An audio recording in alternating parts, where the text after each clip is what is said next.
السلام علیکم لسنرز، شروع کرتے ہیں آج کی سٹوریز اللہ کا بابرکت نام لے کر جو انتہائی عالی رتبہ اور بہت جلیل القدر ہے۔ آئی ہوپ آپ سب لوگ بالکل ٹھیک ہوں گے اور شروع کرتے ہیں آج کی خوفناک کہانی ہے۔ یہ کہانی بلال نے شیئر کی ہے کراچی سے۔ بلال کہتے ہیں کہ کراچی کے سبھی لوگ کیٹی بندر کی جگہ کو جانتے ہوں گے۔ کیٹی بندر سے آگے جو چھوٹے چھوٹے جزیرے بنے ہیں، یہ انہی جگہ کا ایک سچا خوفناک واقعہ ہے جو میں آپ کے ساتھ شیئر کر رہا ہوں۔ یہ واقعہ میرے ماموں کے ساتھ پیش آیا۔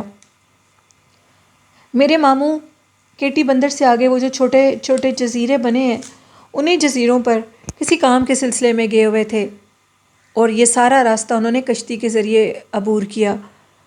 انہوں نے اپنا کام کیا اور کام کرنے کے بعد جب وہ فری ہوئے تو مغرب کا ٹائم ہو چکا تھا۔ وہاں جزیرے کے لوگوں نے کافی منع کیا کہ آگے سے جگہ کافی راستہ سنسان ہے اور رات کا ٹائم ہو چکا ہے، آپ اس ٹائم ادھر سے مت جائیں۔ لیکن وہ جو میرے ماموں تھے وہ اس چیز کو مان ہی نہیں رہے تھے، ان کے ساتھ اور بھی لوگ تھے۔ انہوں نے کہا کہ ہم نے اسی ٹائم پر جانا ہے اور وہ لوگ چلے گئے۔ اب وہ کہتے ہیں کہ جیسے ہی ہم نے دریا کو پار کرنے کی کوشش کی تو ساتھ وہ جو جزیرے بنے تھے، جو کہ تھوڑے تھوڑے فاصلے پر جزیرے تھے، وہاں پر مختلف آبادیاں آباد تھیں لوگوں کی۔ اسی طرح ایک جزیرے پر ہمیں یہ محسوس ہو رہا تھا کہ جیسے کسی کی شادی ہو رہی ہو، لوگوں کے باتوں کی اونچا اونچا ڈھول بجانے کی آوازیں آ رہی تھیں۔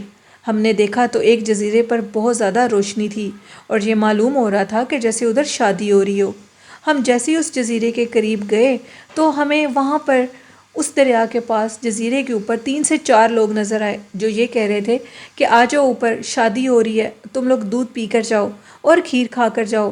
ہم نے ان سے معذرت کر لی اور یہ کہا کہ ہم لوگ پہلے ہی بہت لیٹ ہو چکے ہیں، آپ لوگوں کو آپ کی شادی کی خوشیاں مبارک ہوں۔ یہ بات کہہ کر ہم نے ان لوگوں سے اجازت لی اور وہاں سے کشتی کو چلایا اور آگے چلے گئے۔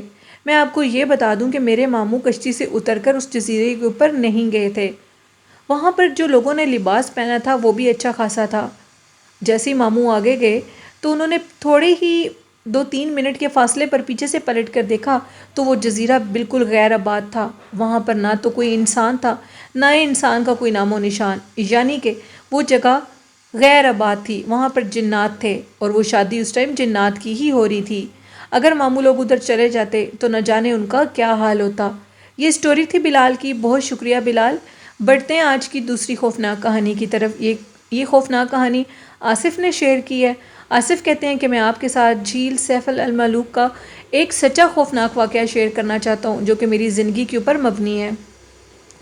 میرے کچھ دوست جو کہ اسلام آباد سے آئے ہوئے تھے اور ان کو ناران کا غان گھومنے کا بہت شوق تھا۔ ان کے ساتھ اس دن ان کے کچھ اور بھی ریلیٹیو تھے۔ ہم سب نے مل کر پہلے ہوٹلنگ کی۔ ہوٹلنگ کرنے کے بعد ان کے جو باقی ریلیٹیو تھے وہ واپس چلے گئے، یعنی اپنے ہوٹل میں واپس چلے گئے، اور میرے دوست جو کہ ہمارے ساتھ ہی تھے۔ رات 12 بجے کا ٹائم تھا۔ میرے ایک فرینڈ فرحان نے کہا کہ کیوں نہ ہم کاغان کی سیر کریں اور چلو سارے جھیل سیف الملوک دیکھتے ہیں۔ میں نے اپنے دوست سے کہا کہ کچھ خدا کا خوف کرو، رات 12 بجے کا ٹائم ہو رہا ہے، اس ٹائم ادھر جانا خطرے سے خالی نہیں ہے۔ جس پر میرے دوست نے میرا مذاق اڑا کر کہا کیا ادھر ہمارے راستے میں کوئی جن تو بیٹھا نہیں ہے جو ہمارا استقبال کرے گا؟ یہ ساری فرضی کہانیاں ہوتی ہیں۔ میں نے اپنے دوست سے کہا کہ یہ علاقے بہت زیادہ ہانٹڈ ہیں، رات کے ٹائم ادھر بہت سی مخلوقات ہوتی ہیں۔ میرا دوست اس بات کو بالکل نہیں مان رہا تھا اور ضد کر رہا تھا۔ ساتھ بیٹھے 3-4 دوست اور وہ بھی یہ کہنے لگے کہ چلو یار کچھ ایڈونچر کرتے ہیں۔ خیر مجھے ان کی بات ماننی پڑنی تھی کیونکہ وہ مجھے ملنے کے لیے آئے تھے اور میں نے ان سے پرومس کیا ہوا تھا کہ میں تمہیں سارے کاغان کی سیر کرواؤں گا۔ میں آپ کو یہ بتا دوں کہ میں نے آپ کے ساتھ پہلے بھی سٹوری شیئر کی ہے، میں مری میں رہتا ہوں۔ خیر میں اپنے دوستوں کو لے کر 12 بجے ان کی گاڑی پر ان کے ڈرائیور کے ساتھ ہم کاغان کی طرف نکل پڑے، سیف الملوک کی طرف نکل پڑے۔ جھیل کی طرف جیسے ہی ہم نکلے تو ادھر ہم پہنچ گئے تو راستے میں کافی پولیس کھڑی ہوئی تھی اور پولیس والوں کا یہ کہنا تھا کہ رات کے ٹائم جھیل پر جانا خطرے سے خالی نہیں ہے، اس لیے آپ واپس چلے جائیں۔ میرے دوستوں نے ان کی کافی منت سماجت کی اور یہ کہا کہ ہم واپس نہیں جائیں گے، ہمیں آج ہی اور ابھی جھیل کو دیکھنا ہے کیونکہ کل صبح ہمیں واپس روانہ ہونا ہے۔ انہوں نے یہ جھوٹ بولا تھا کیونکہ وہ رات کے ٹائم جھیل پر جا کر انجوائے کرنا چاہتے تھے اور یہ دیکھنا چاہتے تھے کہ رات کے ٹائم جھیل کیسی ہوتی ہے۔ میری چونکہ طبیعت تھوڑی خراب تھی، میں نے ان سے یہ کہا کہ تم لوگ نیچے چلے جاؤ جھیل دیکھنے کے لیے، میں اوپر بیٹھا تم لوگوں کا ویٹ کر رہا ہوں۔ اور ان کے ڈرائیور نے بھی ان سے معذرت کر لی اور یہ کہا کہ میں رات کے ٹائم جھیل کی طرف نہیں جاؤں گا۔ میں اب جھیل کے اوپر والے راستے پر بیٹھ گیا، جو کہ جہاں پر کافی روشنی تھی۔ میں ادھر بیٹھ گیا اور میرے 3-4 دوست اپنے موبائل کی ٹارچ جلائے نیچے کی طرف چلے گئے۔ ابھی تک تو ان کی آوازیں آ رہی تھیں، وہ نیچے کی طرف جا رہے تھے اور باتیں کر رہے تھے۔ جیسے ان کی آوازیں آنی بند ہو گئیں تو مجھے تھوڑا سا ڈر محسوس ہونے لگا۔ اچانک سے میں کیا دیکھتا ہوں کہ میرے بائیں جانب ایک کالا سا سایہ نظر آیا مجھے۔ وہ کالا سایہ کسی انسان کا نہیں تھا، کسی جانور کا تھا۔ مجھے وہ کوئی گدھا معلوم ہو رہا تھا، لیکن جیسے جیسے وہ سایہ بالکل واضح ہوتا جا رہا تھا تو وہ ایک گدھا نہیں تھا، اس کی چال بالکل گدھے سے اپوزٹ تھی۔ میں اس کو گدھا کہہ بھی سکتا تھا اور نہیں بھی۔ وہ گدھا میری آنکھوں کے سامنے کسی اڑنے والے پرندے کی طرح ہوا میں اڑتا ہوا ان کی طرف چلا گیا جہاں میرے دوست گئے ہوئے تھے۔ میں بہت زیادہ ڈر گیا تھا، میری دل کی دھڑکن تیز ہو گئی تھی۔ اتنے میں مجھے پیچھے سے قدموں کی چاپ کی آواز آئی۔ اب میں اور زیادہ ڈر گیا تو میرے کندھے پر کسی نے ہاتھ رکھا۔ میں نے پیچھے سے پلٹ کے دیکھا تو وہ میرے دوستوں کا ڈرائیور تھا۔ وہ بھی میرے پاس آ کر بیٹھ گیا اور میں نے شکر ادا کیا کہ شکر ہے کوئی میرے پاس آ گیا ہے، کیونکہ جس مخلوق کو میں نے دیکھا تھا وہ نہ تو گدھا تھا نہ ہی کوئی انسان، وہ ایک غیر مری مخلوق تھی جو کہ انتہائی خوفناک تھی۔ اس کی آواز بھی بہت خوفناک تھی۔ وہ گدھے کی طرح لگ تو رہا تھا لیکن اس کی جو چال تھی وہ گدھے سے ڈیفرنٹ تھی۔ اتنے میں کچھ دیر بعد 5 سے 10 منٹ کے بعد میرے دوست بھی اوپر آ گئے اور ہم لوگ وہاں سے نکل کر گاڑی کی طرف آ گئے۔ میں اب ادھر بیٹھا ہوا تھا۔ گاڑی میں جیسے میں گیا تو میری طبیعت، ہم لوگ سارے گاڑی میں بیٹھے تھے، میری کچھ طبیعت خراب تھی۔ اچانک سے میرے ایک دوست نے کہا، یار کیا تم نے ادھر اڑنے والا گدھا دیکھا تھا؟ دوسرا دوست کہنے لگا، ہاں یار میں نے بھی اس مخلوق کو دیکھا تھا۔ وہاں پر ایک کالے رنگ کا گدھا تھا جو کہ گدھا تھا بھی اور نہیں بھی، لیکن وہ ہوا میں اڑ رہا تھا۔ اڑنے سے یہ معلوم ہو رہا تھا کہ وہ کوئی گدھا نہیں ہے، اور وہ پہاڑوں کے اوپر اس طرح چھلانگیں لگا رہا تھا ہمیں دیکھ کر جیسے کوئی پرندہ اڑ رہا ہو، لیکن وہ ایک جانور تھا، ایک بہت بڑا جانور۔ اور وہ جانور، میں نے اپنے دوستوں کو کہا کہ تم بالکل ٹھیک کہہ رہے ہو۔ جب میں اوپر بیٹھا تم لوگوں کا انتظار کر رہا تھا تو وہ اڑنے والا گدھا پیچھے پہاڑوں کے راستے سے آیا۔ پہلے وہ میری طرف آیا اور پھر دیکھتے دیکھتے کسی بندر کی طرح وہ پہاڑوں کے اوپر کودتا ہوا تم لوگوں کی طرف چلا گیا۔ میں بہت زیادہ ڈر گیا تھا۔ میں نے سوچا اگر میں نے تم لوگوں کو کال پر بتایا تو تم لوگ ڈر جاؤ گے۔ شکر ہے کہ تم لوگ خود ہی نکل آئے۔ میرے تینوں دوست یہ کہنے لگے کہ ہم نے اس اڑنے والی مخلوق کو دیکھ لیا تھا جو کہ ہمارے تعاقب میں تھی۔ ہم لوگ رات کے ٹائم ادھر آئے تو وہ مخلوق فوراً ادھر آ گئی، اسی لیے پولیس ہمیں روک رہی تھی، کیونکہ رات کے ٹائم اس جگہ پر جنات کا راج ہوتا ہے، جو کہ بالکل حقیقت ہے، نہ تو یہ تصوراتی کہانی ہے اور نہ ہی من گھڑت کہانی ہے۔ وہ آصف نے مجھے یہ کہا کہ میں آپ کے چینل پہ یہ سٹوری اس لیے شیئر کر رہا ہوں کہ بہت سے نوجوان لڑکے رات کے ٹائم ایسی جگہوں پر ایڈونچر کے لیے جاتے ہیں، جبکہ یہ جگہ خطرے سے خالی نہیں ہے۔ رات کے ٹائم یہاں پر رات کے ٹائم مکمل طور پر جنات کا بسیرا ہوتا ہے۔ جنات اس جگہ پر آ جاتے ہیں کیونکہ دن کے ٹائم یہ جگہ ہم لوگوں کے انڈر ہوتی ہے، وہ ہمیں تنگ نہیں کرتے، لیکن رات کے ٹائم یہ جگہ سب جنات سے بھری ہوئی ہوتی ہے، اور رات کے ٹائم ہمیں انہیں تنگ نہیں کرنا چاہیے۔ کوئی بھی آپ کے لسنرز جو کہ اس طرف جانے کا ارادہ رکھتے ہیں رات کے ٹائم، تو بالکل بھی ایسی غلطی مت کریں۔ ہم نے اپنی آنکھوں سے اس مخلوق کو دیکھا، ہم پر اللہ کا فضل تھا تو اللہ نے ہمیں بچا لیا، نہ جانے وہ مخلوق ہمارا کیا حال کرتی اگر میرے دوست یا میں ادھر تھوڑی دیر اور رکتے تو، کیونکہ وہ جگہ بالکل خالی تھی، ادھر کوئی بھی نہیں تھا۔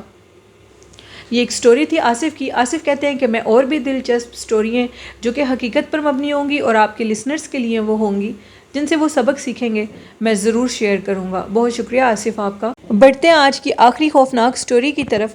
یہ سٹوری میرے ساتھ میرے لسنر ہیں جو کہ ریگولر میری سٹوریز کو سنتے ہیں، لیکن آج فرسٹ ٹائم انہوں نے اپنی خوفناک سٹوری شیئر کی جو کہ ان کے بچپن کی ہے۔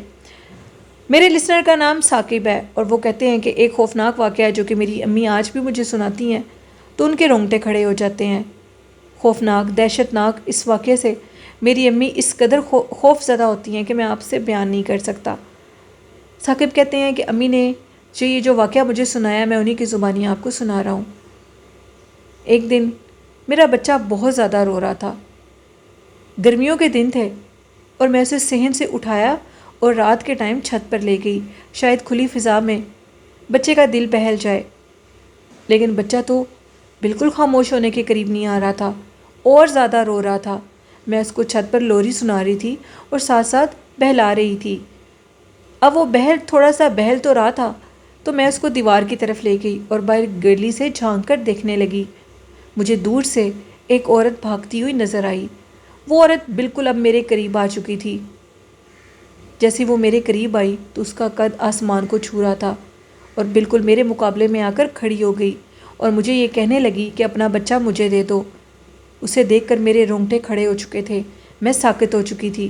مجھے لگ رہا تھا کہ میرے جسم کا سارا خون میری رگوں میں جم چکا ہے اور میں کسی برف کی مانند وہاں پر کھڑی تھی۔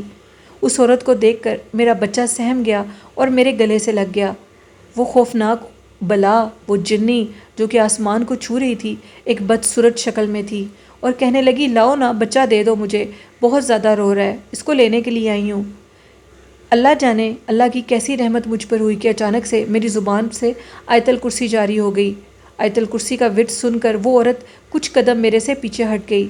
میں اپنی چھت پر کھڑی تھی اور وہ گلی کے اندر کھڑی ہی میری چھت سے کافی بلند تھی اور وہ مجھ سے براہ راست بات کر رہی تھی۔ آیت الکرسی سن کر تو وہ عورت جیسے ہی پیچھے ہٹی تو میں نے دوڑ لگا دی اور سیڑھیوں کی طرف چلی گئی۔ میں ایک ماں تھی اور پتہ نہیں میرے قدم کیسے سنبھلے ہوئے تھے۔ اگر کوئی اور عورت ہوتی تو شاید اس کے قدم لڑکھڑا جاتے، بچے سمیت وہ نیچے گر جاتی، یا وہ جو آفت بلا جو کہ چھت پر رات کے ٹائم میرے سامنے آ کر کھڑی ہو گئی تھی، وہ ہم دونوں کو نگل لیتی۔ میں نیچے پہنچ گئی اور جا کر اپنے کمرے میں بچے کو میرے سے بچہ بیڈ پر گر گیا اور میں خود بھی بے ہوش ہو گئی۔